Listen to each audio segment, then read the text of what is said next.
አንተን ለማፍቀር እችላለሁ።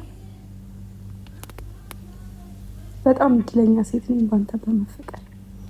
እንዳታለቅሽ እንድታለቅሽ ምናምን አልፈልግም። እሺ ከዚህ በኋላ ይሄ ዛሬ እልል ያስብላል፣ እልል ያስብላል። የእውነት ማለት ነው። የሆነ ቤቱ ቢመቸኝ ወጥቼ ብጮህ እልል ብል ደስ ይለኛል፣ ግን ቤቱ አይመችም ያለሁበት ቦታ ብስብ። ትላንት ግን ብያለሁ በነገው ቪዲዮ ሲጀምር ዛሬ ቀን ሙሉ ሰዓቱ እያንዳንዱ ሰው ቆጥረው ነበር ማለት ነው።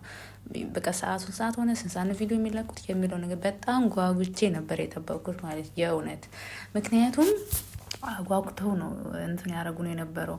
በቃ ትቀበለዋለች አትቀበል ነፍሴ በአፍንጫ ልትወጣ ማለት ነው። እንዴት ናችሁልኝ ግን ቤተሰቦች? ሁላችሁንም ሰላም ብያለሁ። እንዴት አመሻችሁ? የዛሬ ቪዲዮ ግን እንዴት እንዳስደስተኝ ትላንትና እንባ በእንባ ሆነው ሁለቱንም፣ እነሱ የሚያለቅሱት ነገር እኛ የሚያስለቅሱን ነገር፣ እነሱ ሽሽ ያልቅሱ በቃ፣ ግን እኛ ለምን ያስለቅሱናል ነው። እና የእውነት በጣም ነው ደስ ያለኝ። እኔ ቃላት የለኝም። ፈርቻት ነበረ ሀይሚ ትላንትና ነገሮችን ጥሩ ይሆናል ብሎ ብሩኬ አበባ ምናምን ይዞ መጥቶ ለማናገር ሞክሮ ነበር፣ ግን ጊዜ ይፈልጋለሁ ምናምን ብላ እንባ በንባን የሆነች የእሷ እንባ እኔ ረበሸኝ ማለት ነው። እና ኢቨን እስከ መጨረሻ ቪዲዮ ማየት አልቻልኩም ነበር፣ ግን የግድን የጨረስኩት የምታለቅስበት ፓርት ላይ ሚውት እያረኩኝ ማለት ነው። እና በጣም ነው ዛሬ ደስ ያለኝ ያልጠበኩት ነገር። ምክንያቱም በቃ እንዴት ነው ትክክለኛ የሆነ ንግግር በትክክለኛ ሰው ይባላል አይደል?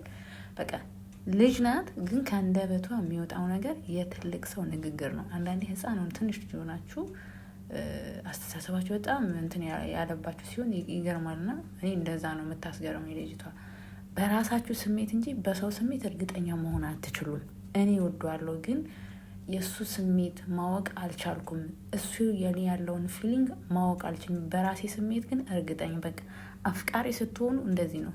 ሁሌም ራሳችሁ እንደምታፈቅሩት እንጂ ያ ሰው ያፈቅረኛል፣ ይወደኛል፣ ለእኔ ስሜት አለው ራሱ አለኝ ብላችሁ ራሱ እሱ የኔ ስሜት አለው ራሱ ብላችሁ ብታስቡ በዛ ሰው እርግጠኛ መሆን አትችሉም። ከአፉ እስካልወጣ እስካልተናገረ ድረስ እናንተን ትንቀላቢ አይደላችሁ፣ በምን ታውቃላችሁ?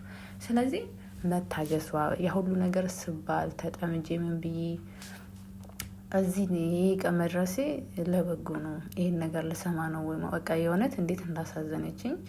በመጀመሪያ ግን መጨረሻችሁ ያሳምረው። እኛ ፍቅሩን መቀበሉ ብቻ ሳይሆን ለሚዲያው አብራችሁ መሆን፣ ፍቅረኛሞች መሆን፣ ቦይፍሬንድ ገርል ፍሬንድ መሆን ብቻ ሳይሆን ማሳወቃችሁን እንትን የሚያደርገን እኛ በፊቱም አብራችሁ እንድትሆኑ እንፈልጋለን። አብራችሁን ስትሆኑ ደስ የሚለን አብራችሁ ሆናችሁ ምንም ቪዲዮ ብትፖስቱ እናያለን ስለምንወዳችሁ። አሁን ደግሞ መጨረሻችሁ ተጋብታችሁ የሆነ ስርዓት ባለው ጋብቻ ተጋብታችሁ ወልዳችሁ ማየት እንፈልጋለን እንደ ሌሎቹ።